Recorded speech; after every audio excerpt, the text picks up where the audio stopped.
In today's episode, pag-uusapan natin kung ano nga bang epekto ng self-doubt, self-blame, and self-regret na combo sa buhay natin. Sama-sama natin yung pag-usapan ngayon, ha? Magpinsan ba ang self-doubt at saka self-blame? Hindi ko alam kasi sa totoo lang, kailangan ko ng birth certificates. Walang PSA. Kasi sa farm siya pinanganak. Oh! Hindi ko alam yun. Hindi mo alam. Sila lang ni teacher. Self-doubt and self-blame. Very similar siya. Very similar siya to doubt, self-doubt and regret. Pero the difference between yung self-doubt and self-blame tandem is when you blame yourself, you hold yourself accountable. Maybe for the right or wrong reasons. Pero pag biniblame mo yung sarili mo, kasalanan mo eh. Responsibilidad mo yun. Dapat ginawa mo to. Or dapat hindi mo ginawa yun. Pero setting aside kung tama ba yung pagsisi mo sa sarili mo, yung regret you're not supposed to feel regret and parang pin yourself to a wall and say kasalanan mo to. Wait, you regret because you feel like you could have done something parang you're trying to look back. Pero self-blame is you hold yourself accountable in the moment. Right there and then. Alam mo, kaya kung i-combo yung tatlong yun. Sige. Ngayon kinikwento mo yung mga difference. Parang maraming senaryo sa buhay ko na nagsasama-sama yung tatlong yun. Okay. Una, halimbawa, hindi na ako lalayo. Kunwari sa bahay. Sa mga kapatid na lang. Siyempre, pag kapatid, second parent ka, I don't know kung may ganito kang power, pero ikaw alam kung wala kang ganong power. Kasi ikaw, kayang-kaya mo yung, alam mo kung kailan ka magsasalita. Alam mo kung kailan ka tatahimik. Alam mo yung pag nagsalita na ako, yun na yun. Kung ano na yung gagawin nyo sa buhay nyo, bahala na kayo. Parang gano'n. Ako siguro kaya ako nasabi na nagko-combo-combo siya.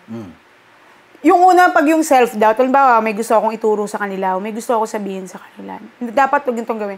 Una, iisipin ko pa eh. Ako ba yung tamang tao to tell them this? Kumbaga, ako ba, I walk the talk ba? That's the doubt. Oo, that's the doubt. Pag tinuro ko ba to, ako nga, hindi ko naayos yung akin o hindi ko nagawa yung akin. Pag pinush ko yun, pag itinawid ko yung bakod ng self-doubt, pumasok ako dun sa senaryo, minsan hindi nag-end up ng maayos. Siyempre, may mga commotion, whatever. Nire-regret ko. Sana pala, hindi na lang ako nagsalita. Umatras ka na lang. Oo, sana, ganon, ganyan. Pero, nandun ka na situation na yun, hindi ka na makakawala. So, harapin mo. So, dahil nandun ka na, minsan, hindi naman ako perpekto, medyo matagal ko bago ko natututunan, pero inaaral ko siya na may mga pagkakataon pala sa buhay natin na pagka na-point mo na yung point mo, hindi na mahalagang manalo ka sa argument. Nilatag mo yung baraha mo, ito yung point ko, hindi yun yung point nila. Kung bakit hindi sa kapatid sa buhay, enough na dapat tahimik ka na, okay. Kasi kahit naman pitpitin mo yan, kung hindi talaga nila nakikita yung vision na meron ka, hindi kayo magtatagpo sa gitna. So, magkakaroon ng commotion, ganyan. Pag natapos ka at nakatawid ka sa regret, kuya nangyayari sa akin yung, dapat kasi hindi na ako nag-ano ba't pa kasi ako nag-ano Yung parang, may mga pagkakataon naman sa buhay mo na pag inisip mo, wala namang mali sa ginawa mo. Sinabi mo lang, ginawa mo lang, pero nag-end up ka na, ikaw na lang nasisisi mo yung sarili mo Sabi ko na mali ako doon, ako dapat to. Kaya ko sabi na, kaya kong pagsama-samahin yung tatlong yan. Nangyayari yan sa akin, maraming pagkakataon sa buhay ko. Siguro, depende sa tao. Kaya ako naisip yung self-doubt, mag-apply din siya on emotional things. Oo, hindi lang, marami intellectual. siguro to that point, no? Gaano ka-importante na on the first instance, the moment that you feel the doubt, that you feel self-doubt, in any context, like, yung context ko different. Kung from a competitive standpoint, you from a conversation standpoint, di ba? Gaano ka-importante that you address the doubt first before you get to any situation? Kung papasukin natin yung sayo at saka yung akin, magkaiba talaga yun Para tayong magkaibang mundo Magkaibang subdivision, nasa Forbes Park ka, nasa Corinthians ako. Yung sayo kasi, feeling ko, yung pag in-apply natin yung sa side, pati yung pinag-usapan natin earlier, malalaman mo kasi kung susubukan mo. Doon mag-a-apply yun Correct. Good point. Great point. Yung akin kasi, nandito ka na sa choose your battles. Kung magda-doubt ka, anong effect nito, kung gusto mo lang ba itong gawin because of ganyan, anong magiging ano. Parang mahirap siyang i-test the water. Yun. Kasi parang masyadong malaking impact. Malawak yung space. Para kang ano, parang halimbawa yung sa'yo, nasa ano ka lang eh, sapa, isang diretso. Pag ako, pinasok ko yung category ko, Pacific Ocean yun, te. Marami eh. So, ako, ewan ko lang, nung tumatanda ako minsan. Tumatanda ka minsan? Minsan lang, minsan bata ako. Bakit ba? Ganyan, siningit ko yun. Minsan lang ako tumanda. No! Ano, yun nga, choose your battles. Parang, pag nagda-doubt ka, parang pag hindi ka sigurado, ako kasi lagi ako dun sa, ang hirap pag ikaw nagsisi sa huli. Parang alam mo yun na, minsan, sige, pero alam mo, ngayon naisip ko habang tinignan kita, pwede rin palang mag-apply yung sa'yo sa akin. Baka pwede ko namang i-test the water, baka may mas tamang paraan lang. Correct.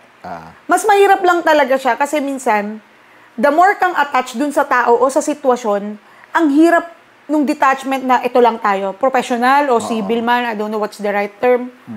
So, yun yung sagot ko dun sa anong pinagkaiba. Parang feeling ko, yung key sa sinabi mo is, I think the first question talaga is, tama ba na mag-doubt ka to begin with?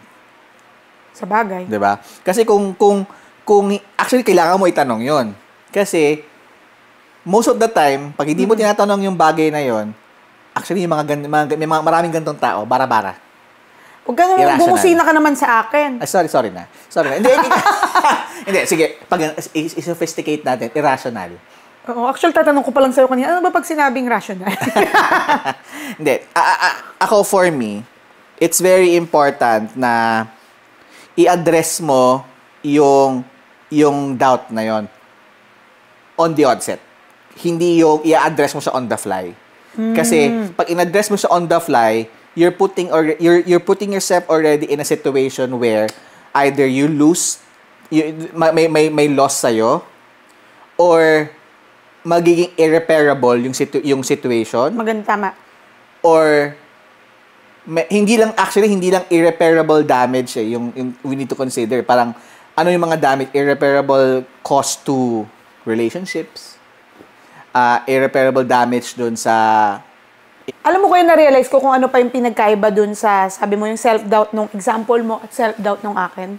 Yung sa'yo kasi, pwedeng mag-apply talaga dun yung test in the water na parang pag nag-fail, okay, next time, alam ko na ito yung gagawin ko. Yung sa akin, emotions, relationships, pag nag-doubt ka, tas gusto mong, sige, subukan ko na lang para malaman ko.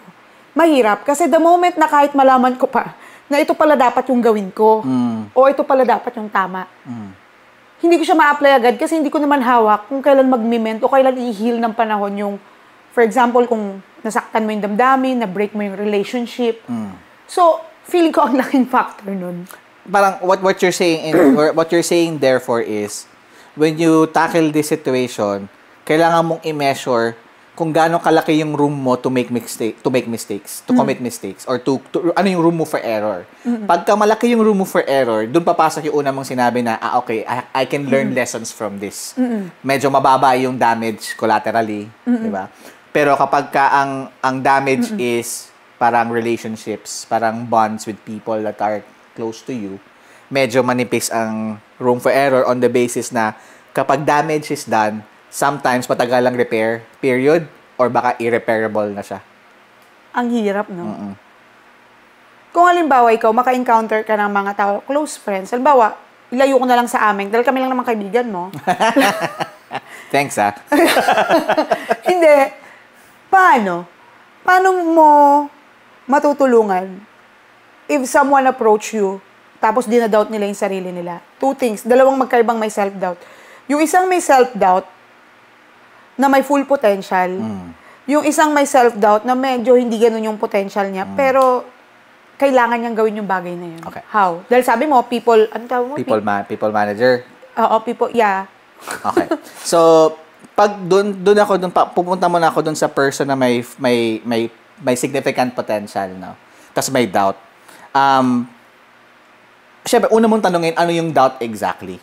Kasi, in every conversation like this, you have to ask, kailangan sa kanya manggaling ka ano yung pinagda-doubt na you cannot assume that. Tama. So, pag tinanong mo kung ano yung doubt na yan, at meron siyang potential, usually ang ginagawa ko is, pinapalista ko sa kanya yung mga bagay na na-achieve na niya against doon sa goal na sinet niya for himself, him or herself, prior to this conversation.